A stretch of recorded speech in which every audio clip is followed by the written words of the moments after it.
Thunderbirds are gold. Purple rain, purple rain. Yeah, Andy's purple today. You know, I had this shirt and I put it in storage just because it's summertime shirt and I don't like to wear. And then Ronnie always buys me 2 or 3 extra shirts because she says you got no shirts. I said, babe, I've got enough shirts. I just like to wear this other shirt, which is really convenient, right? Which is if I wear the same shirt over and over again, I don't need to think. So I don't know what it is, but if I had one black shirt that I could wear and just have the same shirt, I would do it every day if I could. I just buy like 5 black shirts and I just wear them. Yeah. It looks like I'm wearing the same. Yeah. And it feels so comfortable. I always know it's like a uniform. I don't want to have to think about what I'm going to wear in the morning. But Ronnie doesn't like that. She thinks that like somehow I should. Emotional intelligence. We're going to be on with emotional intelligence with Kris Girrell. Where? On a wonderful chaos.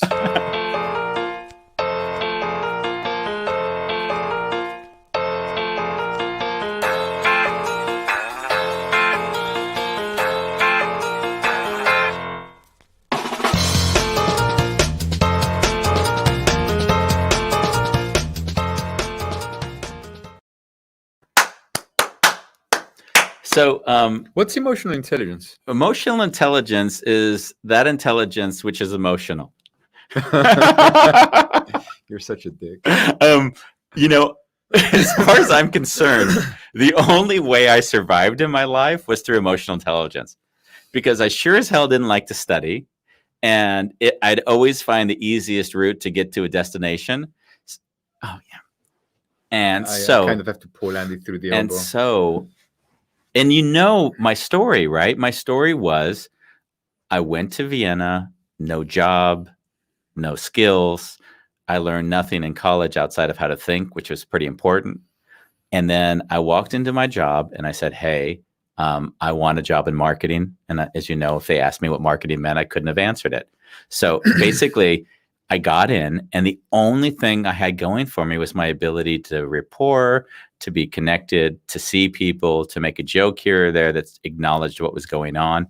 And as far as I'm concerned, that served me in my entire life. And it basically helped me get work. It helped me become successful. And when I look at project management and I see, here's your project management list of 20 things you need to do to be successful as a project manager. Like, I'm always looking at the list and saying, if the prerequisite is the ability to hold a meaningful conversation and get to the root of the issue is not there, who cares what the actual planning is? Because you're going to screw it up anyways. So I'm always laughing at the idea that we could manage around the incapacities of each other. I just don't see it. And I've never seen it in my life. Yet, if we allow that to exist, then we give up the idea we have control, and we need that damn control. Like, we need it like the air we breathe. Because if we don't have control, what do we have? Living in the unknown. In the unknown. God forbid that would be the case. And today we have Kris Girrell, who we've had on before. Yeah. We had one of our least viewed shows, The Dark Night of the Soul. And it was, for me, it was one of the best. One of my favorite shows that no one watches, The Dark Night of the Soul. It's like, okay, we don't want to, I'm living it. Why would I watch it? And that's basically what we have. So I'm like looking at the views like, God, this is a great show. Like, how come no one's watching it? Only to realize, there's nothing light, airy, and fun about that one. So it was so full of juice. It was. So if you haven't seen it, Dark Night of the Soul with Kris Girrell is one of our episodes. I don't know what number it is, but you'll find it online. Just go to search Wonderful Chaos, Dark Night of the Soul. Dark Night of the Soul. So Kris is sort of, I think we could probably pull him on for 5 or 6 different topics, but I said, we're going to have you back and we're going to basically bring you on for the thing you're best known for. And he's best known because he did one of the TED Talks. And, every so often a TED Talk becomes pretty viral. His got over 300,000 views. And it got 300,000 views because he did something remarkable. And he basically took emotion, threw it onto what would be emulating a periodic table, and then gave it values. And I'd love nothing more than to show that before we bring him on, just to kind of give a context. Yeah, great. Yeah. So now we're going to be showing, this is the TED Talk by Kris Girrell. And I would be thrown out. So you'll find things on it like the lighter emotions are towards the top, and the heavier and more complex emotions towards the bottom, with the radioactive sequences being replaced by passions and depressions, which are not only heavy and complex, but highly unstable. And it also progresses from the more visceral or gut emotions on the left towards the more lighter and heady and spiritual emotions on the right. And then to make it look more scientific, each emotion was given a chemical symbol and an atomic weight. And then I started playing with it to make it fun, because after all, these are guys. And we have to play. So you'll find things in it that, that kind of reflect that. Like, for example, relief is expressed as a prescription. Pleasure was Love was given the weight of pi, because love makes the world go round.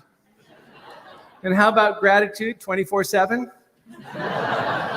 The heaviest of all the emotions was dread. It was given the estimated weight of the world, 6 times 10 to the 24th metric tons. Geek alert. Of course, denial doesn't believe it has any weight, so none was listed. And it was fun. It was fun getting them to see those things and having them work through that. And it accomplished my task of getting them involved in a conversation about emotions. So that was it. I love that part, and I wanted to give it, because some ways it's so funny that if you think about a periodic table, it is measuring substances and it's measuring matter. And now to apply that same thing to emotions just cracks the hell out of me. So without further ado, we're going to bring in the man, the 300,000 viewed man, Kris Girrell. The legend. Yes. The viral man himself. Quaking in my boots because you're going to ask me to define emotional intelligence, and I don't know what it is. Yeah, isn't that the best? With marketing. It's sort of like to be a white privileged male and to talk about race relations now. So now you're a white man that has to now talk about emotional intelligence. Right. Yeah, knowing that you've gone to so many love circles and you've been it's all been about emotion your whole life. Oh, no, not hardly. Isn't it great to accept we talk about things we have absolutely no clue about, and that's okay? Well, and that was the whole point of that TED Talk, was I study emotions as a profession. I'm a psychologist, and yet I really didn't have a real understanding of what emotions were. TED gives you the title, Yeah. I wouldn't have chosen, I think the title shows up as "We've been misled by emotional intelligence." What I was talking about really was that it's not it's not about an intellectual knowing. It's about a visceral, feeling. Emotions are feelings, so it's a misleading word to say intellect about Interesting that I didn't realize that TED basically imposes a title on you. We're going to use the word I don't want to cast aspersions on the organization. TEDx and people they strongly suggest that you take. I said, "Oh, this would be a good title," because that's what you're talking about. So that's what it is. I had on this show, I'm always bringing guests on, and they're always trying to give me a title like creative leadership. I'm like, no, we don't do creative leadership, and so on the show where we're gonna have, it doesn't sell. It doesn't sell. If it doesn't bleed, it doesn't lead. So we had this one guest that we were like, did you just speak on behalf of all the women? No, if we had one guest, by the way, and that guest was in she does breastfeeding, and basically. She's done a whole organization in Switzerland. She's creating awareness, and she went through her own experience. And I said, so basically, what we're trying to get at is people who don't who have judgment towards seeing a boob in public, And she I guess you're right. I never wanted to say it that way. So I said, so the subject is going to be, it's a boob, get over it. I love it.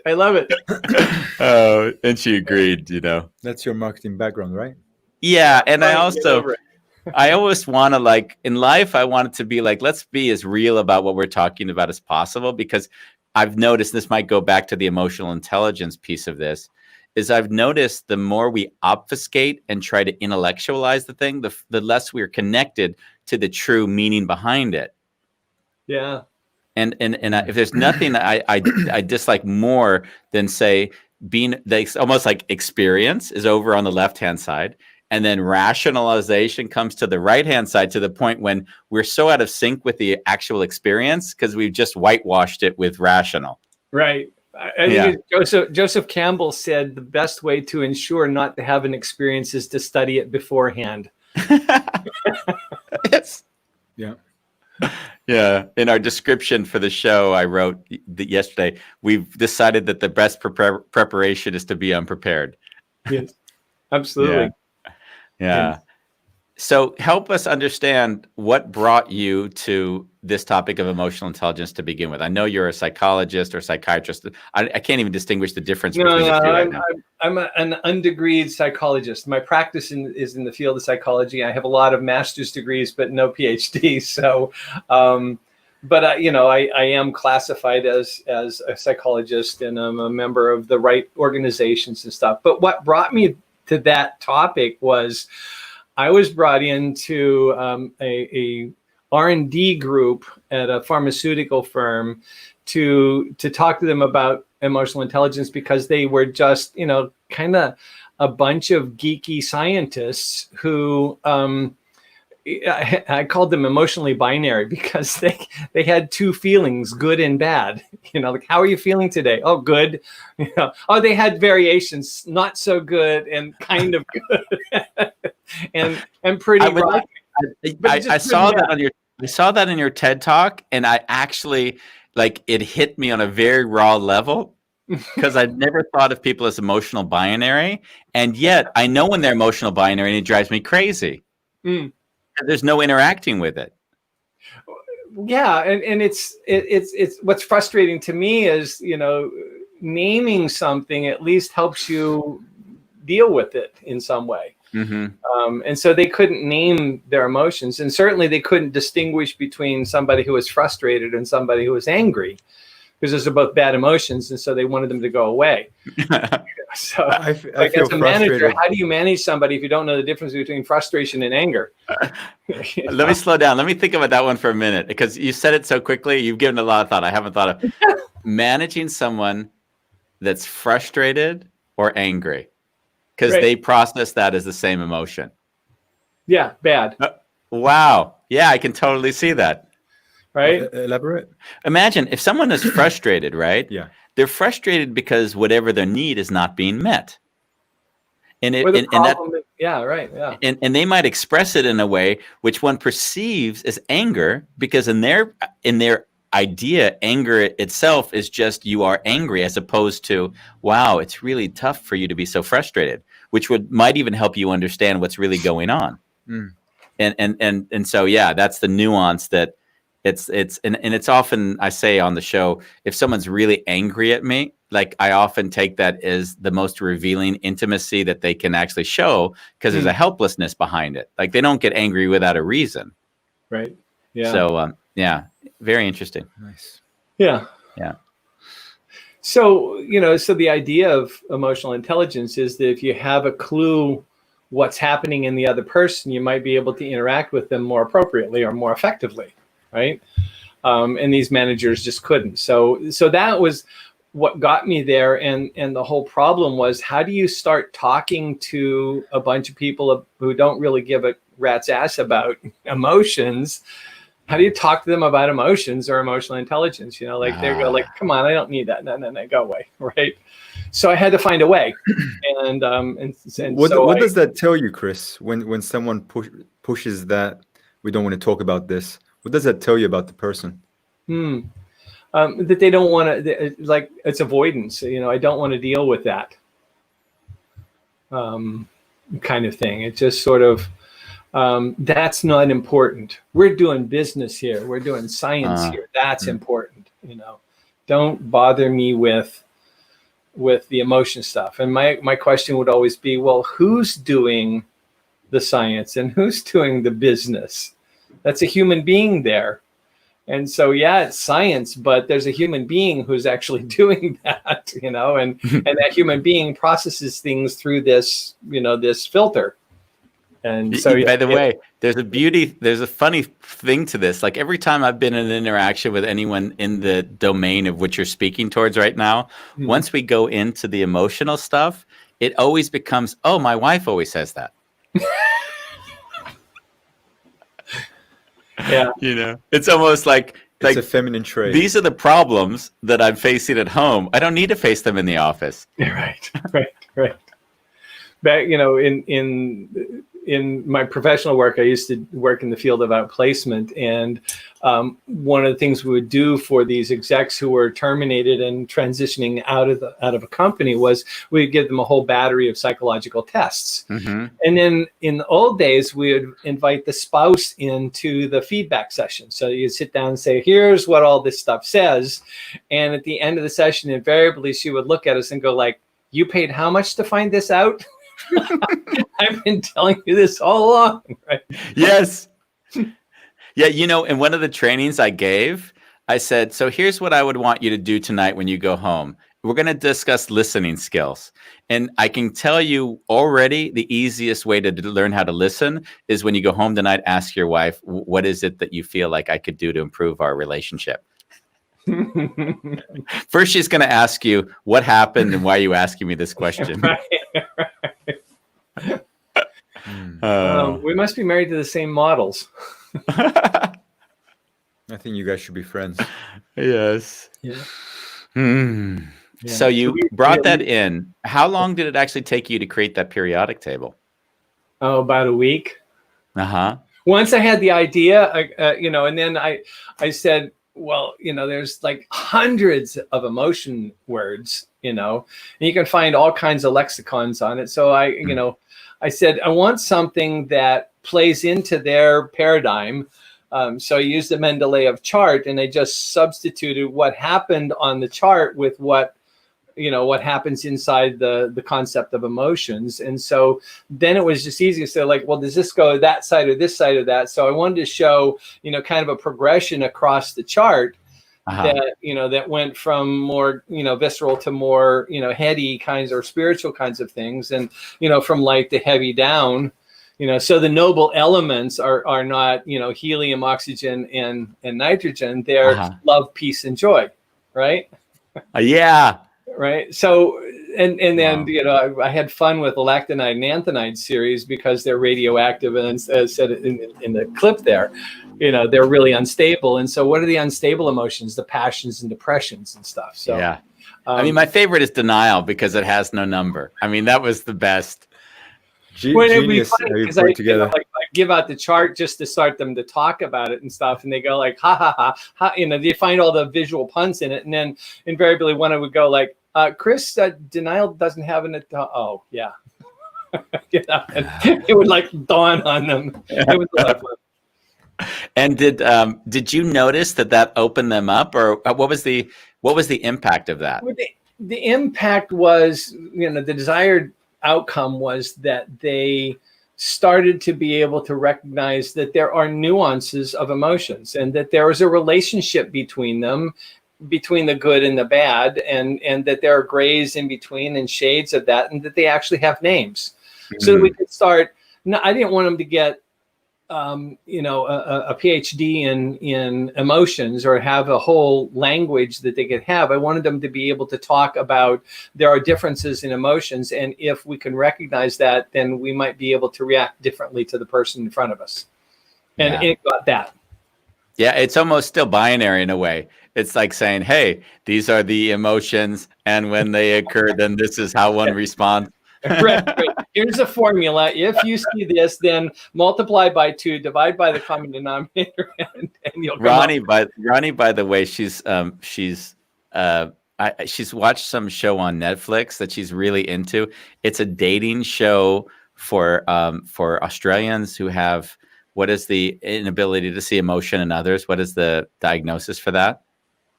Is it autism of some sort? They're on the spectrum, right? Whatever the spectrum. Right. So, and the show is only about people on the spectrum dating other people on the spectrum or people with other disabilities. How bizarre.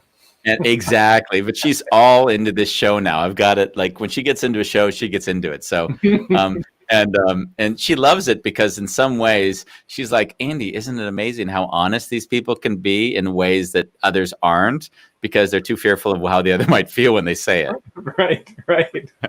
Brilliant. What if we were all unfiltered like that? Yeah. I don't like your purple shirt. Oh, yeah. We always want to sugarcoat things. Yeah. Kris, like in some cultures, if you take the word love, like the English language is quite limited, right? Mm-hmm. And in some cultures, there are different levels of love. Did you kind of think about that when you were making this table, or you were like, we're just going to do it for the English audience? No. So the work that I'm doing now is culturally defined emotional intelligence, and you're absolutely right that like we're all human beings, so we laugh when we're happy and we cry when we're sad. But what makes us happy and sad, or what levels and gradients? Like there are 8 different names for snow in Inuit culture. And the Greeks had 3 different types of love, and in some cultures there are multiple nuances of that, and of course we do have things like infatuation and stuff that we use in English to describe them, but no, I didn't take any of that into consideration. I really just put it together as a vehicle to get me into the conversation that I wanted to do, which was how do you lead with emotional intelligence. And so I wish I could say it was like well researched. I've had lots of people contact me on LinkedIn or whatever and say, can I use the chart? I have this surgeon, who wanted to do it. He was doing a speech and he wanted to use it as part of his speech about how doctors don't react emotionally and stuff. And I go like, first you got to know that this is not researched at all. This is like made up stuff out of my head, Yeah. And I didn't validate it anywhere. It's just a fun tool to get into the conversation. And they say, oh yeah, but I want to use it anyway. So I, with those caveats, feel free to. Probably for the same reasons, right? What's that? Probably for the same reason, to start a conversation. Yeah, really. Yeah. But the applications, people are using it in a lot of different ways. Just recently contacted by somebody who wanted to teach grade school and elementary kids about emotions, and they thought it was a cool way to get kids talking about emotions. So cool, go for it. There's something that I think when we go to discuss emotional intelligence that hits me at just now as we speak. If I was to think of a higher order of course and with the impact that course would have on other courses. So let's say, for instance, if I were to do a emotional intelligence course, that course would automatically have an impact on my relationships, with my communication skills, with my ability to lead. So it's almost interesting that we've taken like the emotional intelligence, which is a component of all those courses anyways, but we haven't really focused on the fact that only emotional intelligence alone will basically make you effective in all areas of your life. Really, it does. Yeah. Because we are emotional beings, and we do have emotional reactions to the thoughts that happen in us. The composition of an emotion is that it doesn't just sort of spontaneously pop up. Right before the emotion, there's a thought. So like if a bear's charging you in the woods, you don't feel fear. Your brain goes, bears are large carnivorous animals with sharp teeth and claws, and they eat flesh, and I'm made of flesh. I might be lunch. Therefore, I feel fear, right? And I run away. But that happens in a nanosecond. And so we think bear fear, and it's not that way. What we actually know is that, emotions are the result of our thoughts. And our thoughts are created uniquely by each person. So it's not even that we all get the same reaction from the same issue. Some people see a tiger and feel love and compassion and all fuzziness and forget that they eat people too. But it's that we have these processing units up here that cause us to feel that once you learn how to unlock your understanding of emotions and emotional intelligence, everything else is transformed. Your leadership is transformed. Your interaction is transformed. I was saying on a few shows when someone asked me what I do for work, and I was trying to explain it to them, every day it's different. But the last week, something hit me was that when someone says something through a filter, which is jaded with some kind of memory of the past, which would sort of taint it, or some fear of the future, then basically they're not present with the love that's also there. So what I'm finding in my work, especially when it's more just a quick coaching call, is I take whatever it is that they've now projected onto and created misery from, and then reframe it through the vision or through the prism of love. So yeah, you know how you have the Last Letter book. I have this idea of doing a workshop exercise called the Last Conversation. Mm-hmm. Only it's not not in the same paradigm as yours. I think that those stories that we have, that are automatic defaults, that you're going down this logic train and you get to this point, and every time you tell that damn story, that has you just hooked, right? So you identify what those stories are. You pick one of them, you write it out kind of really good, sit down with a really close friend and tell it for the very last time in your life. And then hand them the paper and say, keep it in safekeeping. I never get to say that story again. Wouldn't that be a cool exercise? I love it. In fact, I don't think you should hand it over. I think they should burn it together. Or burn it together, however they dispose ceremonially. of it. If they really have a lot of attachment to it, will you take care of my story? Because I never get to say this again. Oh my God, that's painful. But how opening would that be? Oh, of course it would be. But now you're every time you want to tell the story, you now know, oh my God, I promised not to do this. It's almost like a drug addict that you just said you can't have that drug anymore. Yeah, and you'd keep, eventually it would wear off, but you'd first week would be just hell.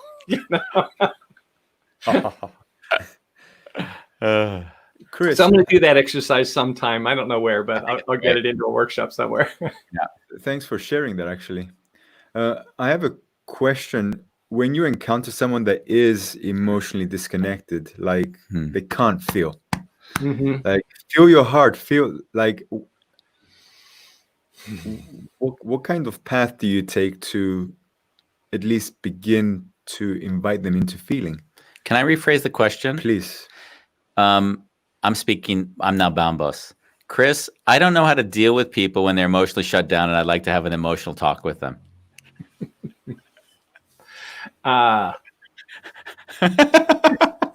that a fair reframing or no? I had someone in my workshop that said he didn't like the spiritual shit. Right. He called emotions spiritual shit. you can effectively dance around spirituality and get through life. I wonder if you can effectively. I'm sure there are people who have danced around emotions and not touched them and made it through life. But I really have a hard time understanding how they made it. So the funny thing is, my first reaction is I just want to shake them, right? I have to stuff that emotion, right, and resist that. There's, when we deal with moral complexity, it starts off in a very dualistic right and wrong fashion, and then it goes to multiplistic, there's shades of right and wrong, and then it goes to what's called contextual relativism. There's no right or wrong, but the situation might define it, and then finally you get to adult choice. And I think the same is true in the evolution of emotions.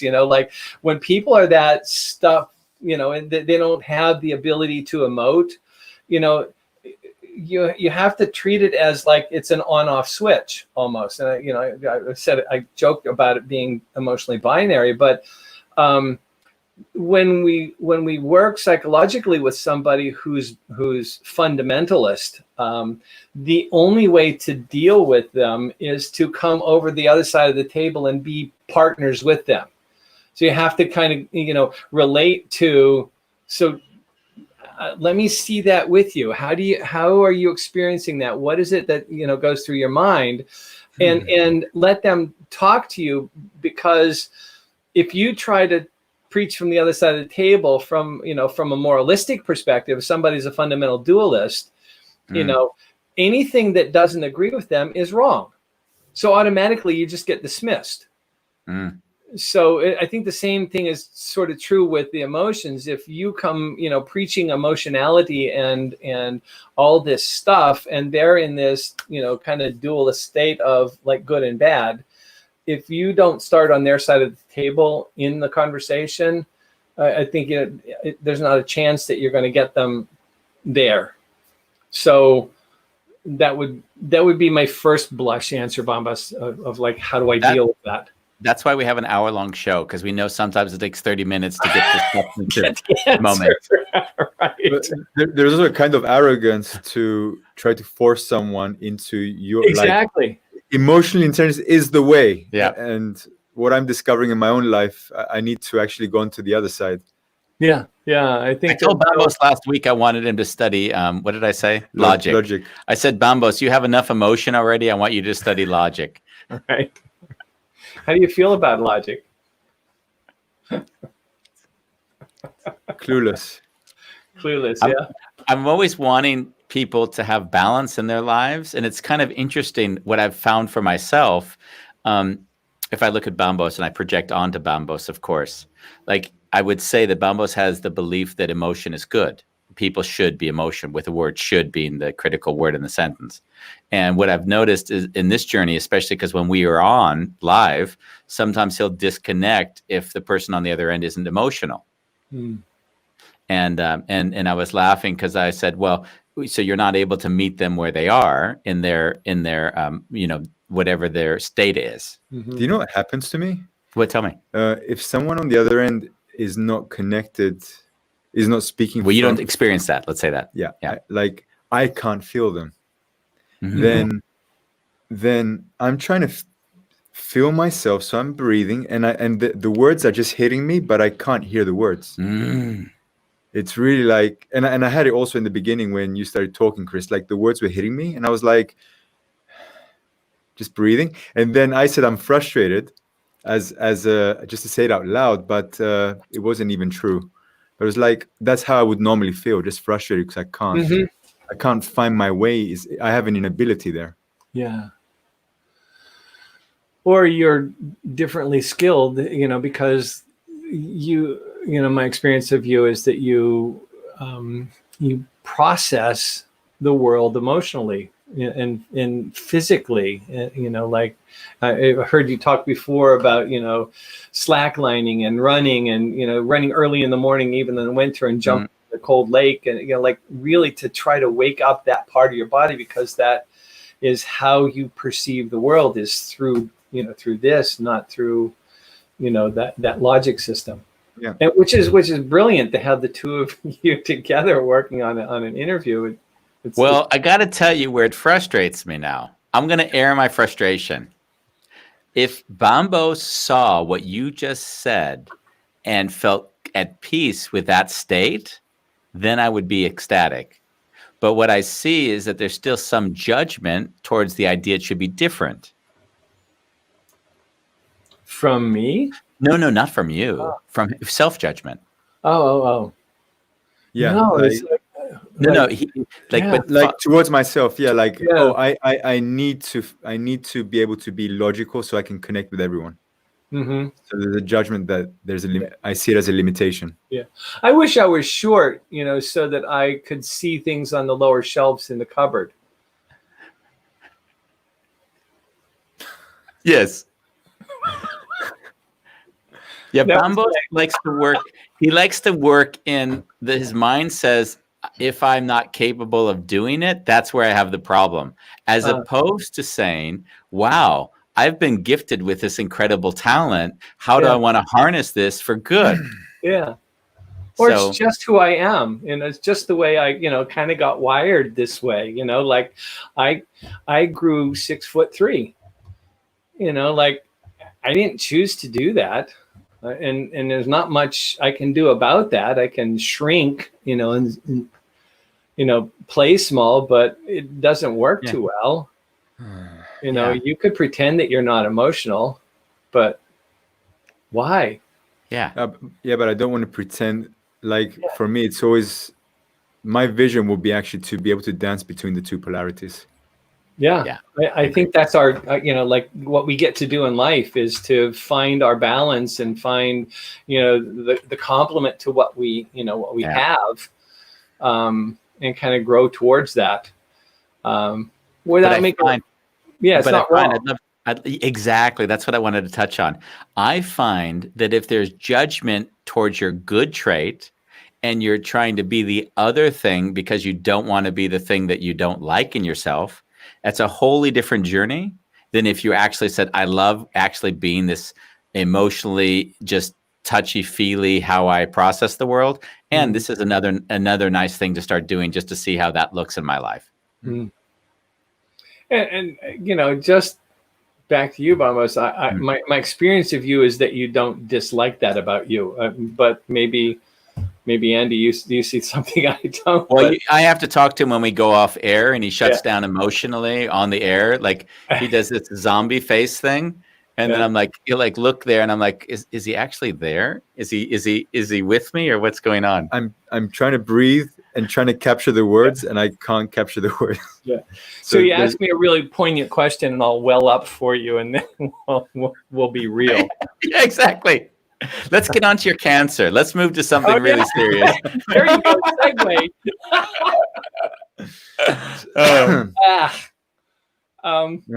So what's your question? Yeah, Bambos, go for the emotional jugular right now. You got him. It's on the hook. Fuck off.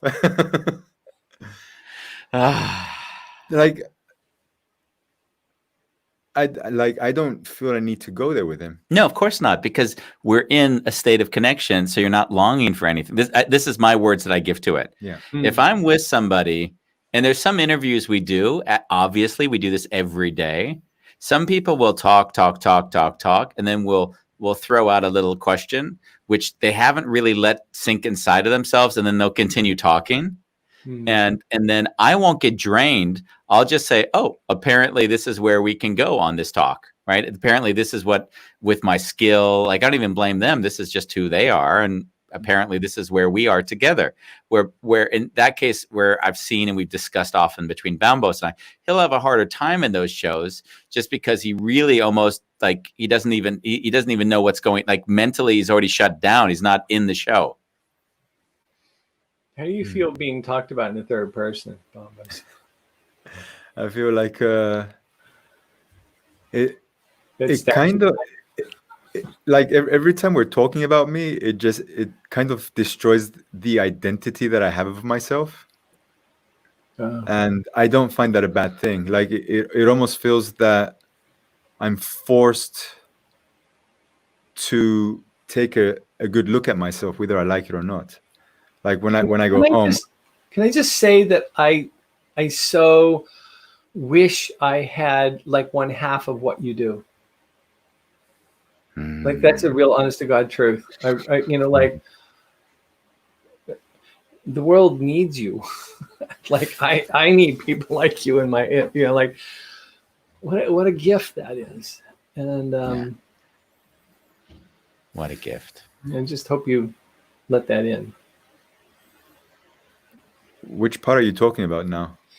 That there are people like me who look at you and how you do life and say, God, I wish I could do that. Like I'm envious. I don't know what it's like. I don't know what it's like to have to be an emotional, reaction machine and everything hit me like that. Like I would imagine that I would feel every death on the planet in some way. It would hurt my skin, or I would, like, I remember, when 9/11 happened and I was talking with a friend and he said, of course you're upset, like 3,000 some odd people died in the towers.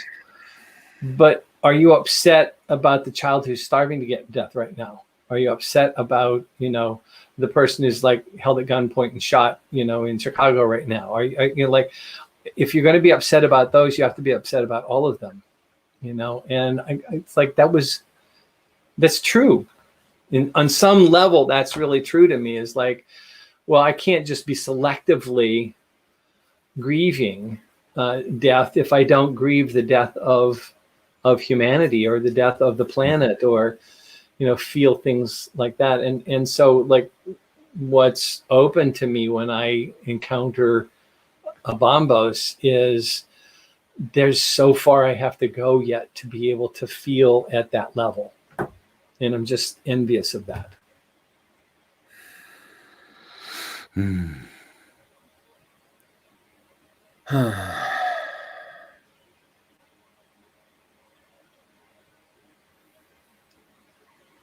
That was a mic drop. Sorry, this is a new expression for me, by the way. Mic drop. You were doing it last time. Yeah, it means that basically everything that was said is so Conversation's powerful. done. Right. There's nothing to say after that. Right. That's it. Yeah. All right. Anyway, I do it. So tell us about your cancer. No, I want to stay here a little bit longer, because I really was grateful for what I just heard. And it's something that I believe when you say it, it makes me emotional, because I'm with Bombos, and I see the same qualities that you share. I believe I've shared them in other different ways, maybe not as powerful even as you just shared them. And it's been hard for me to not see him embrace the strength of his being. And on the show a few weeks ago, it was one time on the show when I said, I don't think he should be on the show anymore. Like, we had that talk. And he was on the show shutting down emotionally and just getting through it, and not allowing himself to feel and share what was really going inside of himself. And I said, if you can't be present with that on the show, even if you screwed whatever the mental thing that you thought you screwed up everything, then we shouldn't be doing this. If you suffer an hour just to be present without being present, that isn't the idea of the show. Like, that's your job. Yeah, exactly. That was my point. That is your job. Your job here is to be the emotion, to the lightning rod, to be the heart of the show. Yeah, the heart. Yes. And I see, like, if someone, and not only you, but anyone, but let's also like embrace the universality of it for a moment. If you're not willing to embrace, this is who I am, and not stated as a categorical, but this is who I am in this manifestation at this moment, because we know there's confusion. If you project identity onto yourself, you get stuck as well, but I'm not going to go there for this moment. Right. But if you don't embrace that this is sort of your strength, then what happens is you try to make your weakness then the thing that you fall towards. And we've got into a little bit of that dynamic, and that's the reason why I'm speaking now, right? No. Good. And what I'd love to see, if I can speak my vision, because yesterday's talk, it would be my desire. I get to speak from not the what I don't want, but what I want. My want would be that once Bambos fully embraces, for instance, whatever he feels and is at any moment, especially when we're in this setting, that he gets to fully be present with that without any question, without any self-criticism, without any, even to the point where he says, hey, maybe in the middle of a session says, Andy, I'm somehow so disconnected at the moment, I'm just going to leave this show. We'll talk tomorrow. That freedom. Like, that's the freedom I want. Yeah, right. Yeah. Like, that's it. And in that, you are your strength. Well, and how it occurs to me is, I'm allegedly on this call or this show today to talk about emotional intelligence, when there's a person who's an emotional wizened guru. I would say somebody who is gifted in emotions and far more aware than I sitting across the screen in front of me, and who, like, I feel like I'm the fraud,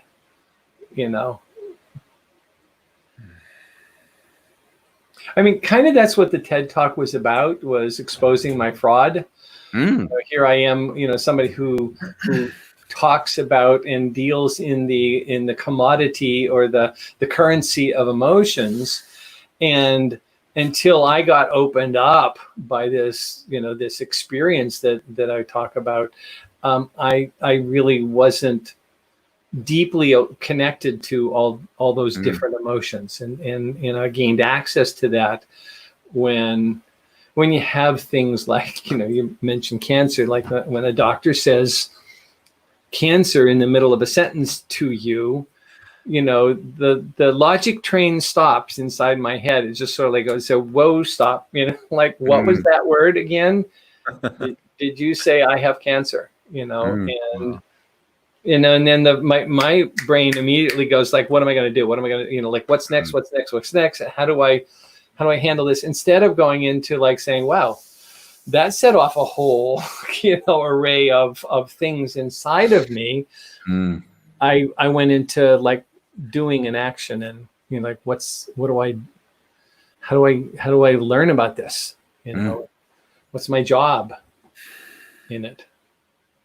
And, it's an emotional process. What an emotional roller coaster that is. Yeah. How was it for you? Because, I mean, we talked a little bit off air that at some point you did have the diagnosis. On a scale from 1 to 10, how well would you say the doctor who shared this information with you performed? I thought he was direct and didn't mince words and didn't make it all tragic. And I mean, he... like, first off, prostate cancer is different than other types of cancers because it's usually specific to that cell, the prostate gland, and so it doesn't tend to spread too much. It doesn't metastasize as quickly as, let's say, pancreatic or some other organ that would have a cancer in it, because its function, the prostate's function, is very specific to sexual function and doesn't relate to a lot of the other things. I'd be worried. What's that? I'd be worried. Yeah, well, that's the secondary issue. What do you mean you'd be worried? You haven't been using it. Oh, he does every day in the shower, but that's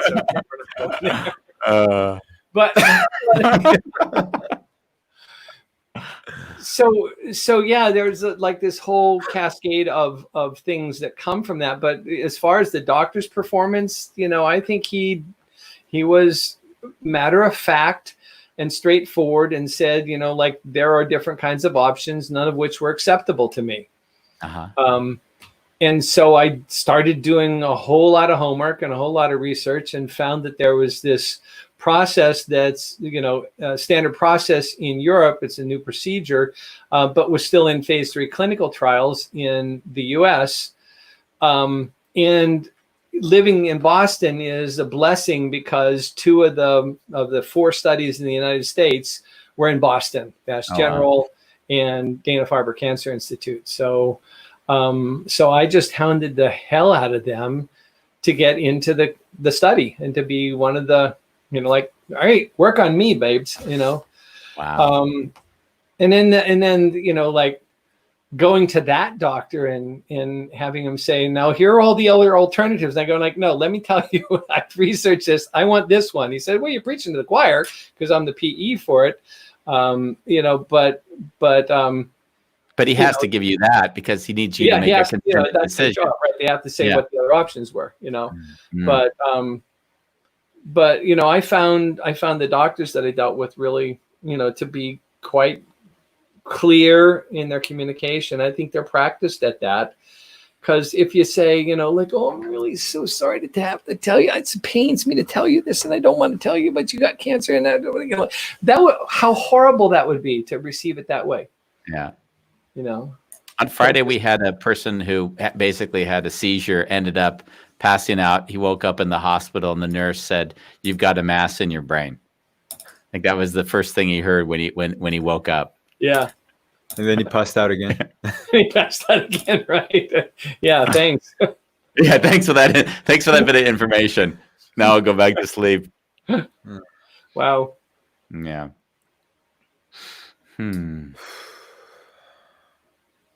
Yeah, but mortality is one of those things that you get to wake up to. I mean, we're all mortal. No, Kris, before you go there, why you always death is like, you hold on to death so closely, dark night of the soul, you're always taking it to the end game. Well, I love that. Is it? No, I just I think I can only have fun with certain people on the show, and Kris is one of them. So God, let me have this fun if I may. Yeah, right. I think everything's practice in dying, Isn't it?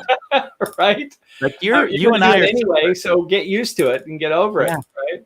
I agree. Like I think if we like, joy and death and dying, like if we did the podcast there, I don't think we'd get any viewers. But right. But if it's like talking about economics, nobody's going to come to that show. Today we're going to take on economics on the Wonderful Chaos. Right, that works. Yeah, because the first line in the last letter is when someone asks me what I do, I tell them I prepare people to die. Yeah, right. And that's an honest feeling, because if we don't attach to things, we all of a sudden just make peace with the fact that once we're not even going to attach to this body. Yeah. And it's a hard reality, and it's not one you kind of have to give it out in spoonfuls, because if you put that one in too fast, you're going to have people running for the exits. Right. Yeah. Yeah. But so sorry the last letter, or a spiritual crisis, or a medical diagnosis, those are things that wake you up. That's where I wake up to. Wow, there's all these different flavors of emotions, and each one appropriate to the situation, but tasting different. Yeah. And I never had that awareness, I think, before. It's taken a long time to get there for me. How would you describe that awareness? Well, first off, let me, I'll reel back and say that I view emotions as really important pieces of information. Like they tell us something. I always jokingly say that the word motion is in emotion. And if you take Latin E, it means out of, so like as in emeritus or something. Like emotion would be like out of motion, or emotos is the root word, but for real, I think emotions tell us where we need to go. They tell us what, to go right or left or backwards or forwards. Feel attraction, go towards; feel repulsion, go backwards. That's a simple way of saying it. But so the first thing is I see the emotion as something real important. There's important information. Yeah, my head said something and I had an emotional reaction to that, but that emotional reaction is really what I want to pay attention to help me know, do I go right or left here? And so, I love how you say that. What's that? I love how you're articulating this. Oh, okay. Someone told me I'm so jealous, and I don't want to be jealous anymore, and I have to solve this. And I'm like, so whenever I would get angry, I told her, I'm always like, wow, I just crossed a boundary. So if I would get jealous, what is this telling me? What is this waking me up to? Yes, exactly. That's exactly like a tool. Yeah. So it's important. And now I've forgotten your question. What was I going to be answering? I think the first question he asked you 30 minutes ago is how you deal with emotionally shut down people. No, but you were just asking me a question that I know that was a joke, right? That's a good question. And I said, to answer it, let me first say that I think emotions are important. Oh, what woke me up to that? Yeah. What opened me up to that? And I think it's like different experiences that I have, and being that I am of a certain age, I have a lot of experiences now, and each of those things has awakened a different part in me that we're kind of born really clean slate, and then we layer in all these things on top of it, until we get to adulthood, and then we have to spend the rest of our life unpacking and taking those layers off again to get back to the real experience. So. So it's just been a gradual unlayering, I think, that has broken me into the place of where I really see the value in my emotions and how they can guide me. Yeah, and it's interesting. Like, why isn't that enough? Like, why do we have to then explain ourselves? Why can't it just be? It just doesn't feel good. I'm not going to do that anymore. Exactly. Yeah. Because it's logical, right? You get someone logical around you that says, "Hey, I've been trying to prepare for the launch of the new book, and then I have the influences in my life that are trying to help me do more than I would otherwise do." Mm-hmm. And then they'll say, "Hey, but if you're going to do this, then we got to set up this email thing. And if you set up the email thing, we got to set up 5 distribution lists that come through the thing." And I love it on one level, but I'm like, actually, I'm happy. I was happy before I began this. How does that make me happier? Right. Yeah, my wife taught me a bunch about emotions, and she's brilliant. And what she would say is, "I'm just telling you how I feel. You don't have to do anything about it. It's a statement of how I feel." And it took me, we've been married 28 years now, but it took me a while to get what that meant. Like that it was okay just to get a readout on her feeling. Like she's pissed off, or, she's scared, or whatever, just, I don't have to fix that. Yeah. I don't have to do anything with it except for sit with her and say, "Wow, I hear you. Got it." And we don't do that, I don't think. Yeah. Getting back to Bambos again, by the way. Welcome to the Bambos show. I use Bambos as a reflection of my consistency or inconsistency. Because I know that he's so sensitive that if he senses sort of the inconsistency, that I just see just from his reaction that there's a trigger there that I then have to reflect in on myself. And it doesn't need to be words.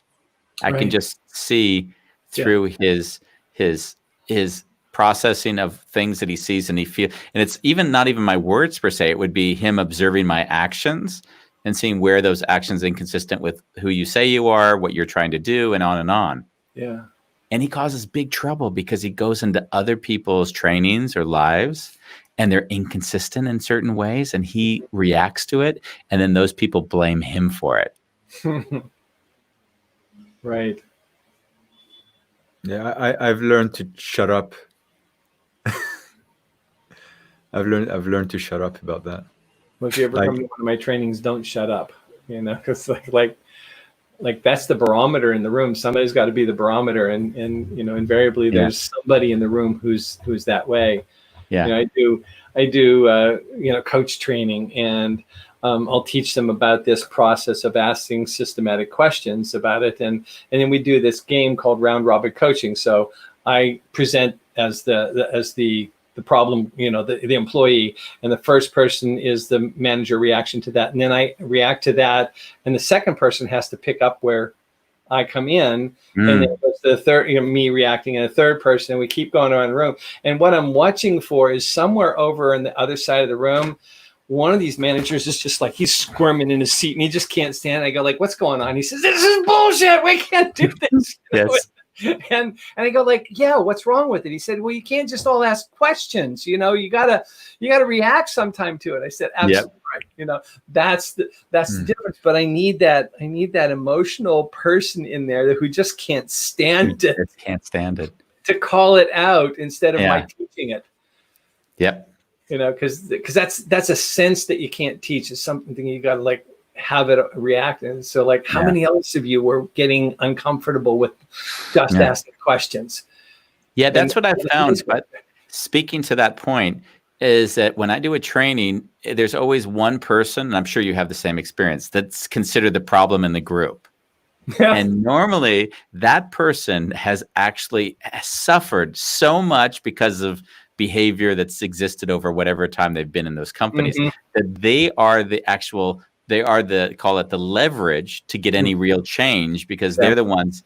And it's funny how I've seen most trainers, they get frustrated with the one thinking they're the problem, as opposed to the individual that actually holds the canary key in the mine there. That's the person that you really are working for to try to get to that place. Whether it's you're doing a facilitation of a dysfunctional team, until one of them just slams both hands on the table and says, "This is bullshit," or whatever, and you go like, "Oh, what happened just now? Did you notice that everybody went like that around the table?" But by the way, think about this for a moment. Like, if we go and put ourselves in Bambos's shoes, or that other individual, they deliver the most value, but in the context that isn't able to channel or use that value, they're seen as the problem. They're seen as the problem. Exactly right.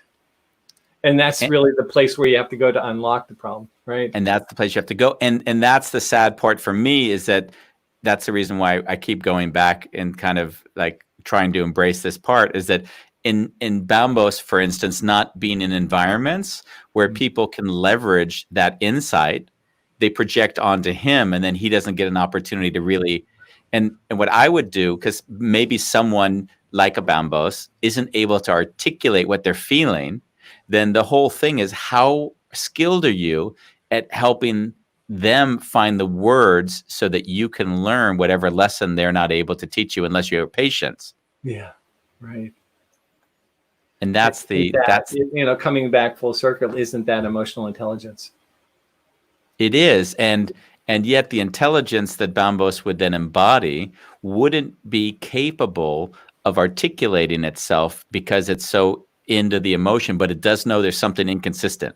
No, it's the coming together of those two things. It's the space in between. What's the word? The confluence, the juncture of the emotion and the, finding the way to describe it that becomes what emotional intelligence is really all about. Yeah. And I've found the leap that I had to make there is, and it was a scary leap. And I remember when I started doing it, is I started to speak before knowing what I was going to say. So it was like exercise. It was channeling, and trusting whatever was going to come out would somehow make sense. And if it didn't, I'd basically do my apologies afterwards. Mm-hmm. But the thing was that, like, the emotion is there. It's in there.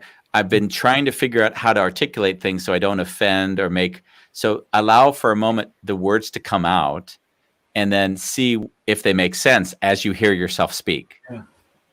It's a lot of self-trust, Ooh. Yeah. And I was lucky in that I was raised in environments where I already had certain sort of conditions, like, oh, I won't make jokes about these sort of things, because I do know that can trigger people. And why would I do that? Because it doesn't help anything. Right.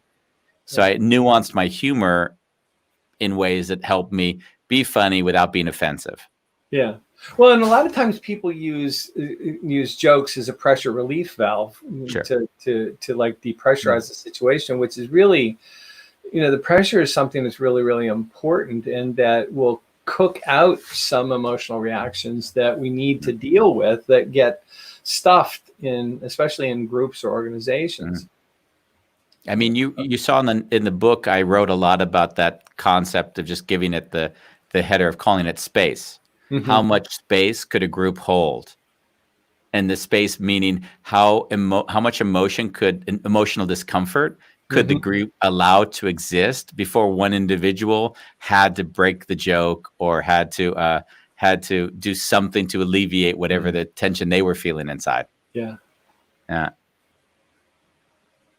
I have a nice comment from one of our favorite viewers, is Bolalang. And Bolalang is somebody who likes to think a lot before he speaks. He's very thoughtful. So he's coming on the show that we've called I Think Before I Speak.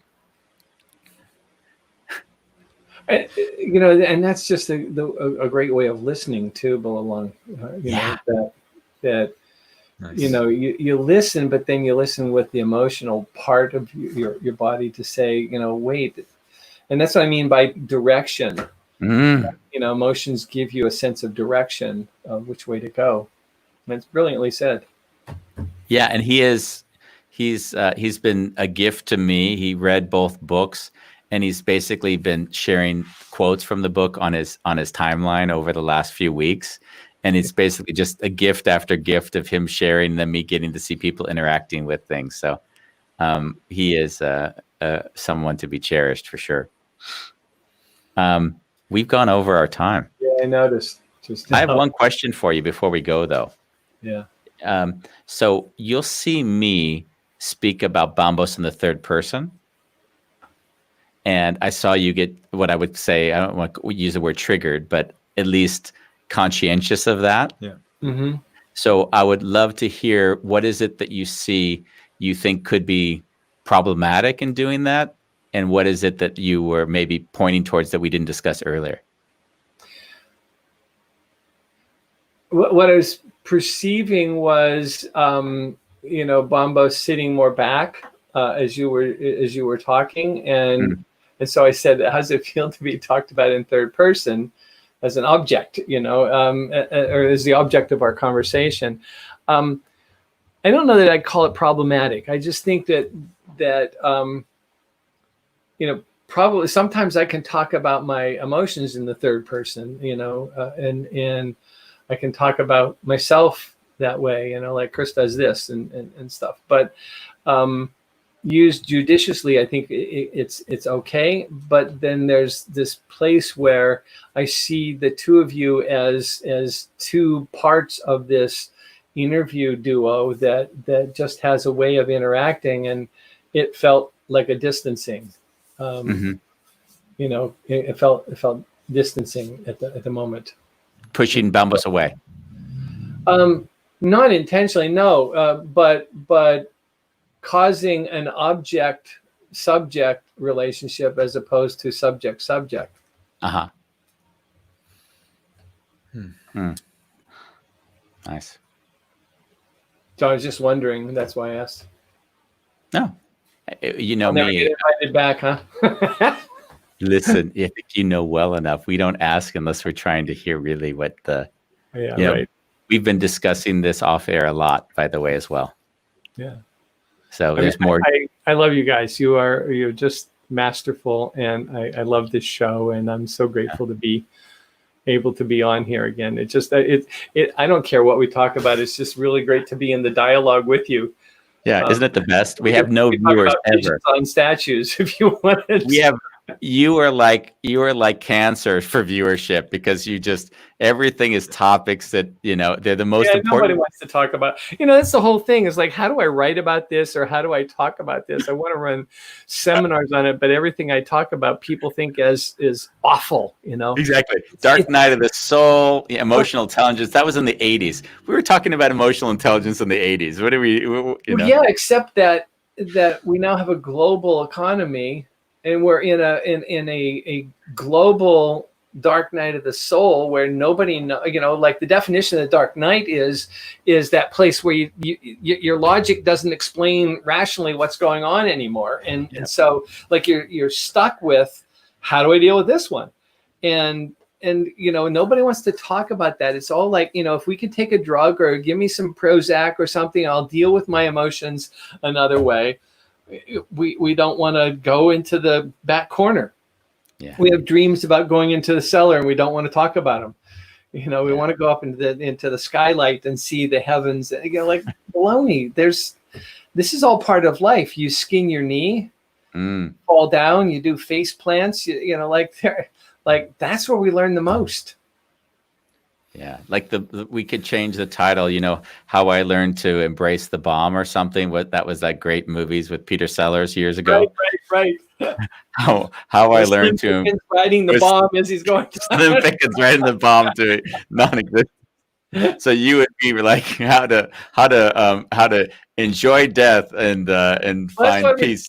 Thinking of calling our next book. I'm currently working on a book with a co-author, and we're thinking of changing the title from a serious title to "Stop Peeing on Your Shoes." Yeah.